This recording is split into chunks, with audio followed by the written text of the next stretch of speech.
नमस्कार दर्शकों, आज मैं आपको सुनाऊंगी गरीब अमीर बहनों की तुलसी पूजा की कहानी।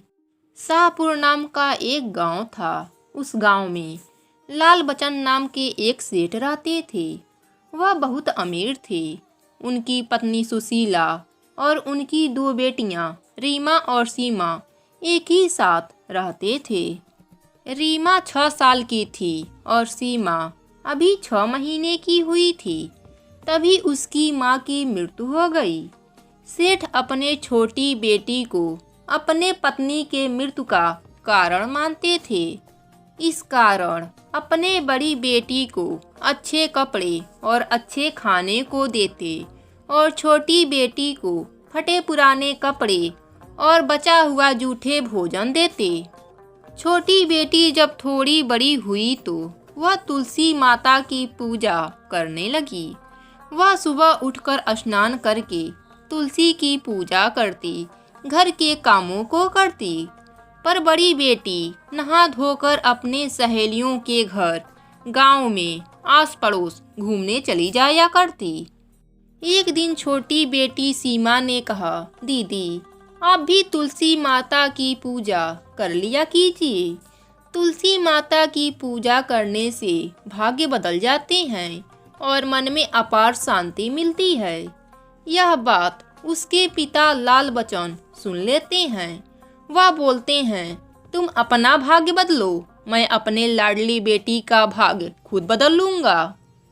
सीमा ने भी कहा, मुझे नहीं करनी पेड़ की पूजा, तुम ही करो और अपना भाग्य बदलो। सेठ ने अपने नौकर से कहा, मेरी बड़ी बेटी के लिए एक अमीर घर का वर ढूंढो और छोटी के लिए रास्ते में जो भी मिले उसे पकड़ लाना। उसी से इसकी शादी करा दूंगा। देखता हूँ इसका भाग्य तुलसी पौधा कैसे बदलता है।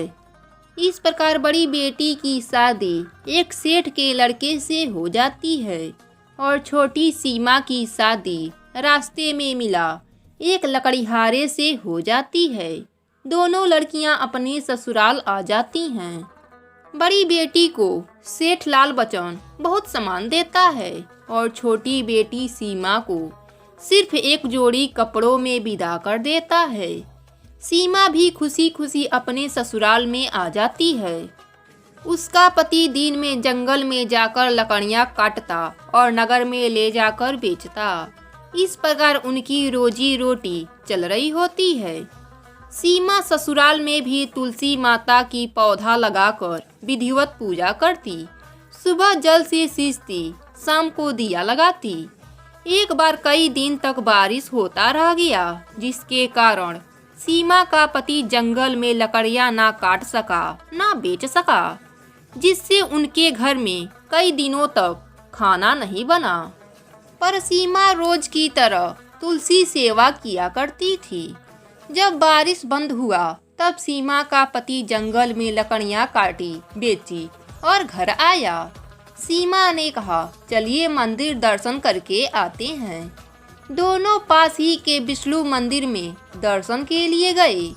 वहीं पर एक सेठ आया हुआ था। उसने लकड़हारे को देखकर कहा, तुम लकड़ियां बेचते हो ना? सीमा के पति ने कहा, हाँ साहब, हम जंगल से लकड़ियां काटकर नगर में बेचता हूँ।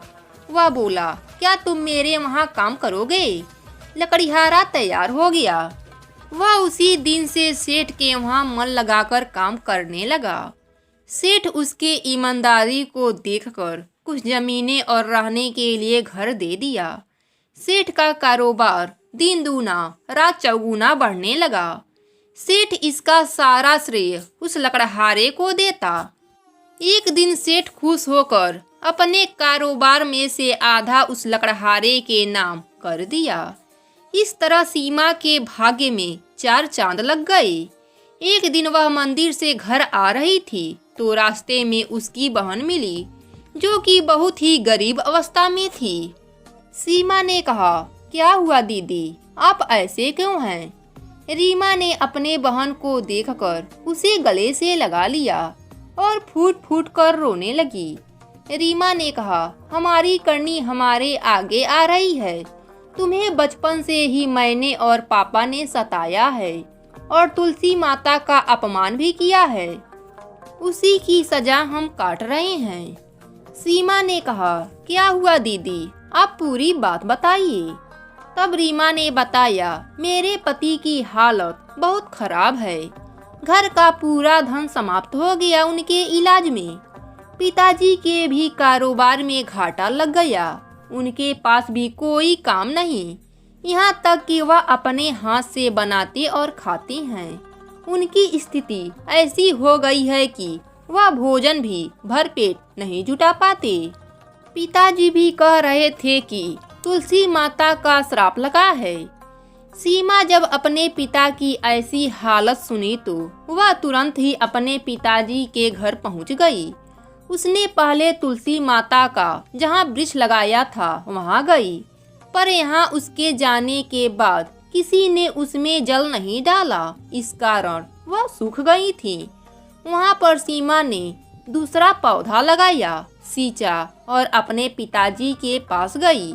उसके पिताजी अपने छोटी बेटी को देखकर उससे माफी मांगने लगे और तुलसी के पौधे से भी माफी मांगा। इस प्रकार दोनों बहनों के साथ लाल बचन ने भी तुलसी पूजा किया।